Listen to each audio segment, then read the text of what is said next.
Welcome to week 6. So excited to have you again, and I'm sure that so far you've been able to write down your mission, vision, goals, and that you've been able to conceptualize, plan ahead. This week we're looking at lifting others up, and I want to start with this quotation from Jesus in Matthew 23, verse 11. That he says that, "But he that is greatest amongst you shall be your servant."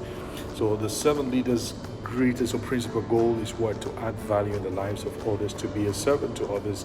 Now we see this in the life of Jesus, who took fishermen, ordinary men, fishermen, tax collectors, and all kinds of other people, doubters like Thomas, and made out of them fishers of men, made out of them disciples that were equipped and power to be able to do all that he called them to be.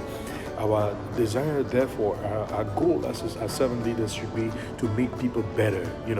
It is said that the Pharisees all gathered at one point, and they called Peter in, and they were talking to him and the other disciples, and they were confounded by the wisdom, and they asked themselves, "Are these not ordinary men?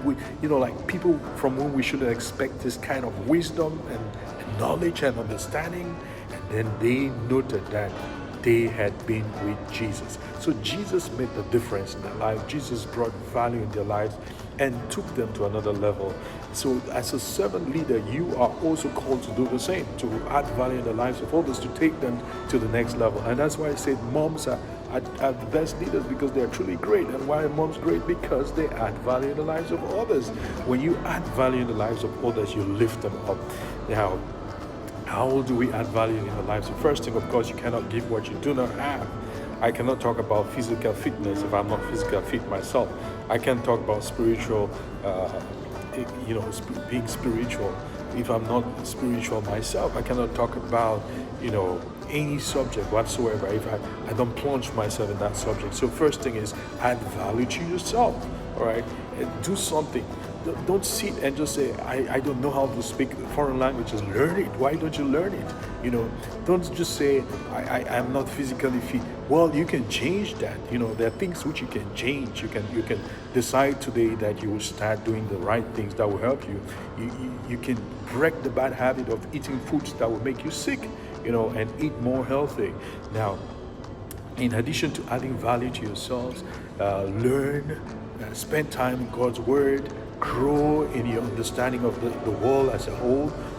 Look at social science, look at history, but plunge yourself in God's Word and spend time with Him. The other thing is that value others. If you can't really seek to lift others up if you don't value them. The things that you value, you would invest in. The things that you devalue, you will not invest in.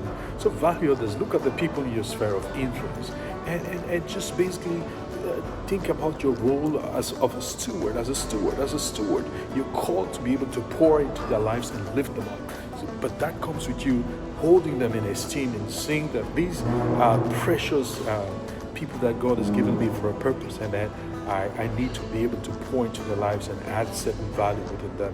The other thing is that you need to value what God values, and what does God say? God says that, when I was sick, you visited me. When I was in prison, you visited me. When I was this, you did that for me. Do we hold these things in high value? If we do not value what God values, there's no way we're going to be able to do what He asks of us. And the fourth thing is that you need to truly lead with love. Our leadership, servant leaders are called to lead with the heart.